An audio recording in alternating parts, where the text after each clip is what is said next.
My name is TJ. I'm from Grosse Pointe Park, and my question is, what made Michigan such a leader in the craft beer resurgence of the, 90s, early 2000s? I would assume it has something to do with Larry Bell and Bell's Brewery and Oberon and all that, but if you could find out more, I'd be curious to know. Thanks. Every springtime, something magical happens around here. Crocuses emerging in the yards, daffodils shaking that frost off the ground, and trucks upon trucks loaded with Bell's Oberon wheat ale tumble to bars and grocery stores, heralding the opening of warm weather beer drinking season. But beer isn't just a summer affair here. There are about 400 breweries spread across the state. It's estimated that the beer industry here has billions of dollars of economic impact every year. We're home to some of the largest craft breweries in the entire country, including Bell's, also Founders. Two Hearted Ale from Bell's Brewery is consistently rated one of the best, if not the best, craft beer in the country. Yes, Michigan is a beer state. And all of this explains why the website, The Beer Connoisseur, ranks Michigan as third of all states for craft beer, behind only Oregon and California. So why us? How did we get here? I'd like to say that we Michiganders have a very discerning palate. It's also probably a combination of other factors.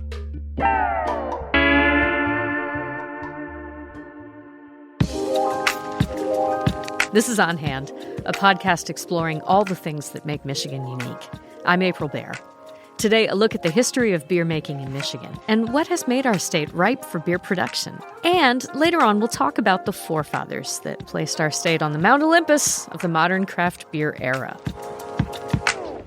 Before we get to the current makeup of craft breweries in the state, let's orient ourselves a bit with brewing history. I would say the first large-scale commercial brewing companies would have been right around in the 1840s, 1850s. Mickey Lyons is a beer, wine, and spirits historian, a journalist, and a self-proclaimed barcheologist. She says much of Michigan's beer story begins with another, older, and even bigger name in brewing, Stroh's. Now you're talking Friday night. Now you're talking beer. Now you're talking good times. And Stroh's is spoken here. Stroh's began right here in Detroit. Now you're talking good times. And Stroh's is spoken here. Those lighter lager styles really started to become popular in the 1840s. They sort of took over the world as the Germans brought them around with them. So names like Stroh's, Pfeiffer, Goebel, those names that stayed around for so very long are still probably some of the biggest, largest scale ones that started. You know what I always wonder about is whether the beer of yore is anything that we would recognize as beer right now. Like, does my Stroh's taste like the Stroh's from those days? If you ask certain members of my family, it doesn't even taste like the Stroh's of the 80s. The company weathered Prohibition by pivoting into soft drinks, malt products, and ice cream. Stroh's survived and was a working American's lager.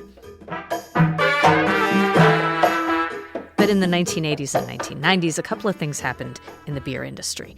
First of all, big beer companies were getting bloated, and craft breweries were beginning their ascent. Stroh's, the family-owned company, fell into this mix. Where are you going? To get a Stroh's. That's about a 200-mile hike through heavy snow. I know. If you think of it, get two.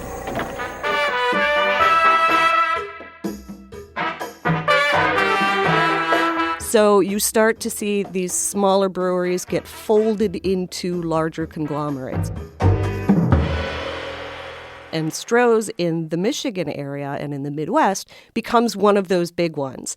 And they start gobbling up all the little ones around town, the Pfeiffers, the Goebels, the other ones. And then they decide they're going to make the big move and try and buy Pabst. And that goes very poorly. So by the 80s, we start to see a decline in local beer as the Millers and the Budweisers have a bigger advertising budget, take over production. And so that was, many people decided that was like the big mistake that Stroh's made, was trying to purchase too many too fast. When do you think about our era of microbrewing and craft brewing really kicking in Michigan? We were one of the front runners in that craft beer renaissance. We start to see some very small-scale home brewers getting going in the 80s.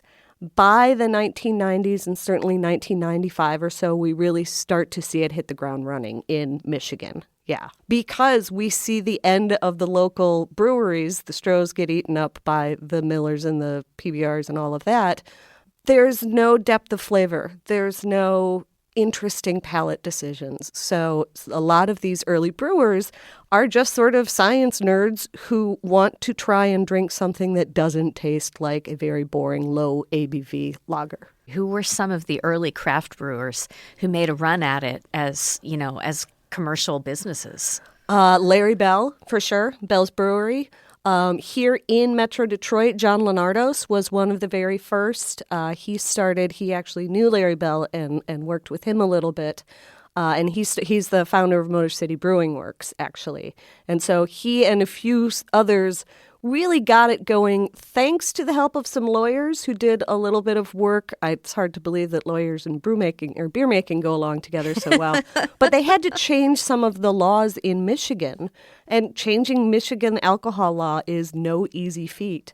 So they had to change some of the laws to allow it so that they didn't have to pay quite such exorbitant fees to brew beer because they're such small scale. When people school me as a relatively new Michigander about the big dogs of the craft brew boom, Two-Hearted Ale from Bell's is, I just, you hear again and again that was the game changer for craft beer. That was an inspiration for a generation of beer drinkers. Would you agree? Yes, I absolutely would. I mean, in some ways, I think it's a perfect symbol of the craft beer renaissance in Michigan. It's named after a river in the Upper Peninsula that Ernest Hemingway didn't actually fish on, just wrote a story about because he liked the name. It's that style of easy-to-drink, interesting beer that isn't just a light lager. It really starts bringing the interesting and historic techniques of beer making to a broader public. We have the opportunities of a huge agricultural diversity to choose from, and we also have production and distribution abilities. We're on a major port. We can ship all sorts of things up to and including cars, so we can get our product out to a lot of places. And we've also got sort of that creative culture mixed with good old Midwestern beer drinking values, I think, that really we're able to combine together and make us so good at making beer. All of those things that Mickey just said, our agricultural and manufacturing bent, our ease with shipping to other states and countries, our beer-drinking heritage, those things have all perfectly positioned Michigan for a culture of innovation and a whole new generation of brewers. It's given room for people like Terry Rostic, who launched Black Calder Brewing a few years ago in Grand Rapids.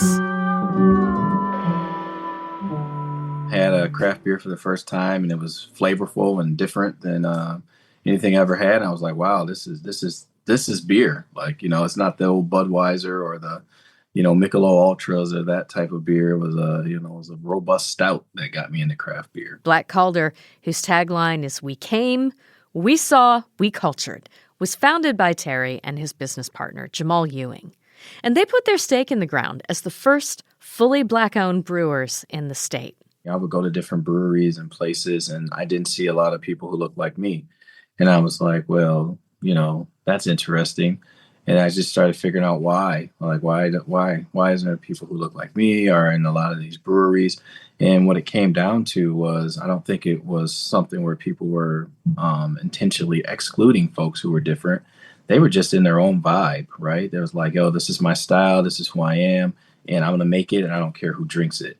And so I loved something about that freedom, but I also, recognized like, man, I want to do something that speaks to maybe my culture and things like that.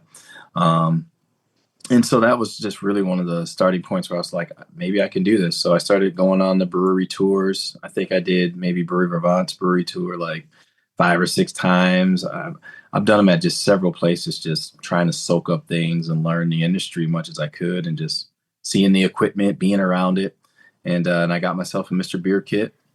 That was, Right. that was kind of my gateway. Bed Bath and Beyond, 20% off. I definitely missed them.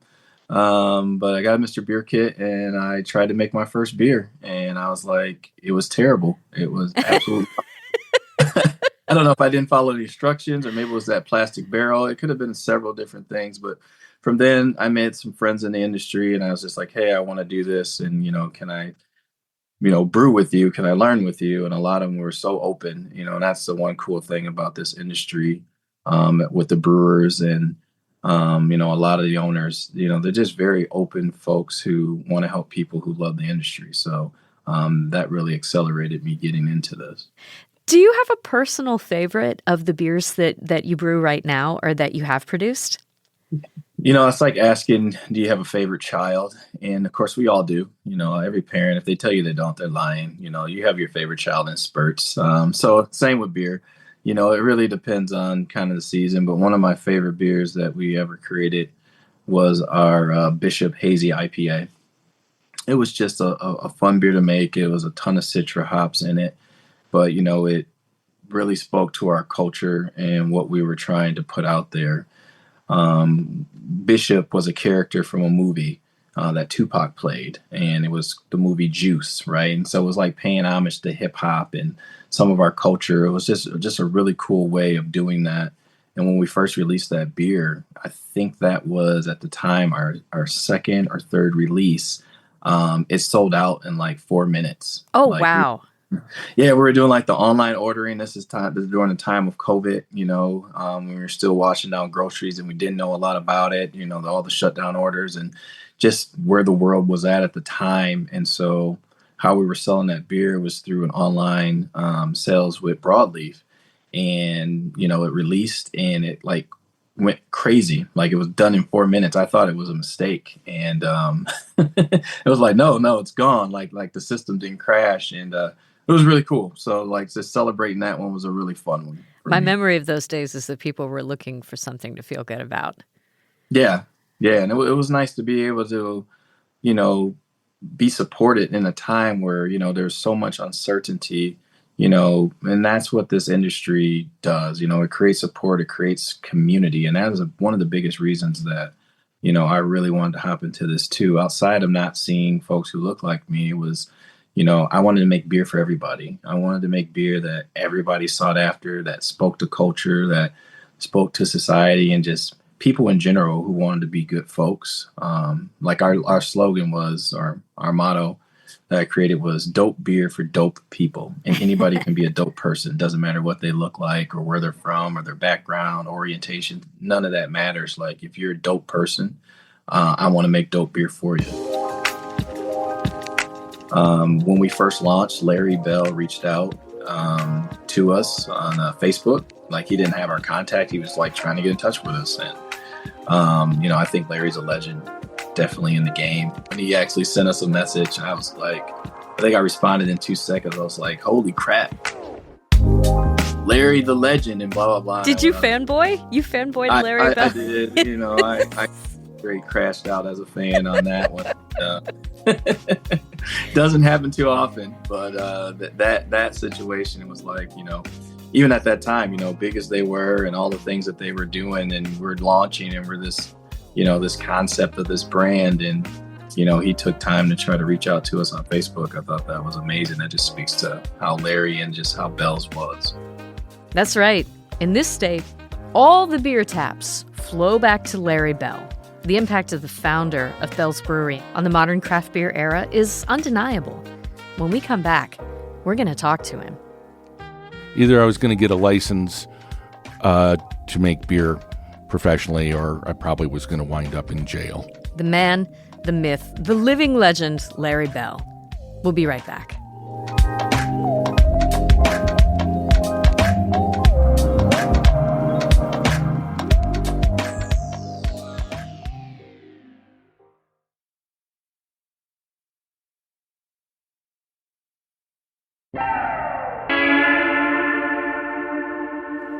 Before there was Bell's Brewery, there was Kalamazoo Brewing Company, which began selling beer back in 1985. And to hear Larry Bell tell the story, he was making those early batches in a soup pot at home. Home brewing had just been legalized, so I started brewing in the winter of 1980, home brewing. My dad had been a home winemaker, and he made good wine at home. And I collected beer cans. I was interested in different flavors in beer. Larry Bell, the founder of Bell's Brewery and a catalyst of the modern craft beer era in Michigan, spoke with executive producer Laura Weber Davis a few years ago. As he tells it, necessity was the mother of invention. I lived in a house with 3 other guys. We had no money. Hey, we can make beer cheap at home. I think I can do this. And I bought a book. It's a terrible, terrible book, but there wasn't anything available at that time. And started brewing some beer in the basement and kind of caught the bug then. For your own consumption. It was just for you, for a hobby, but also... In the beginning. Yeah. Yeah. And then things got a little out of control. And there came a time where I either had to fish or cut bait. And either I was going to get a license to make beer professionally, or I probably was going to wind up in jail. So what were the beers for you that brought you along that trail that got you interested in the possibilities of what types of things you could brew? You know, when I was 17, my oldest brother, I was visiting in Washington, D.C., and he took me to the Brickskeller Saloon where they punched the beer cans in the bottom, and we went and drank 5 that night. And so there were different beers there. I can remember my first Guinness Stout in college. Like, holy cow, what is this? Drinking Anchor Steam and their barley wine, Old Foghorn. Some of those things really opened my eyes. Does tasting new beers and the discovery of what is it possible still interest you? Or are you kind of at the point where, this is my job, and yes, I have to taste beer, but maybe you've lost the love for it? No, I always enjoy visiting another brewery and trying out their beers and seeing what they're up to. I've had the chance to visit some really cool breweries, to go to Orval in Belgium and Weinsteffen in Germany and see what they have. There are always things going on in brewing from a scientific standpoint. Yeah. And we have a great lab staff that I encourage to publish, and we try and come up with what are the topics that we want to explore that we think others in the industry will be interested in. This is, to me, some of what you're talking about, and in general, the craft beer industry seems to be edging more towards the wine industry, especially the way maybe it felt in Napa 20, 30 years ago. I'm curious if you view now beer and wine as being part of a same level of sophistication, even within the industry. Well, I think you're exactly right. I've always said it, that we're a generation behind what happened to wine out west. And there are some of the things that happen in wine that are happening to beer now. The consolidation that's going on. When you go to the grocery store and you look at all that wine they have there, 90% of it that's on the shelf there is owned by 3 companies. Winemakers, wine drinkers, I don't think get that as much as beer drinkers do. Beer drinkers are really passionate about who makes their beer, and a lot of them still really care about it. Some of them don't. Wine drinkers somehow miss that in the consolidation. They look and they say, oh, this is this cute little California winery, when in fact it's owned by one of the world's large conglomerates. Right. And beers, we're starting to get consolidated up that way as well, and to where you're seeing people starting to fight on price a little bit more. In wine, you have what are called fighting varietals, and so you're starting to get fighting IPAs in beer that the big guys all take their IPA and how can they make a price point on it and go out and sell it that way.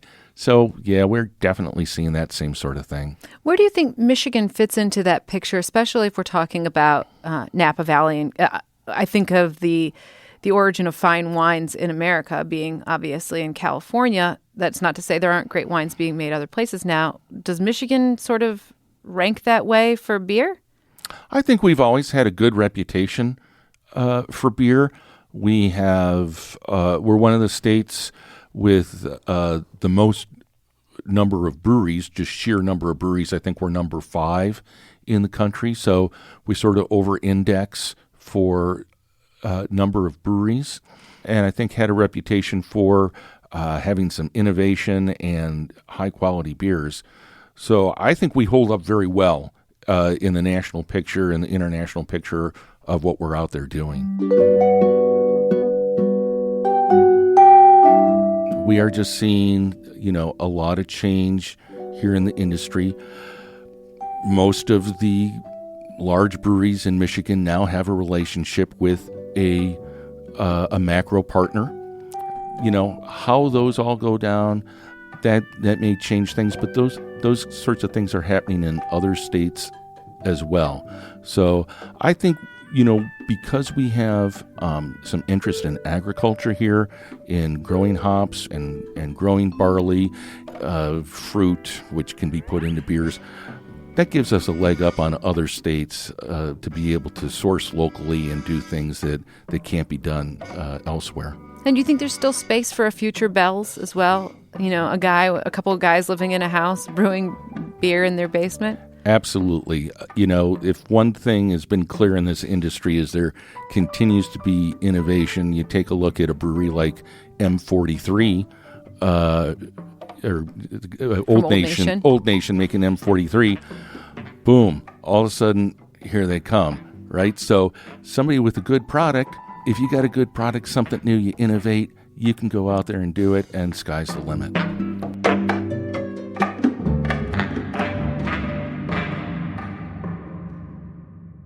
Larry Bell, the founder of Bell's Brewery.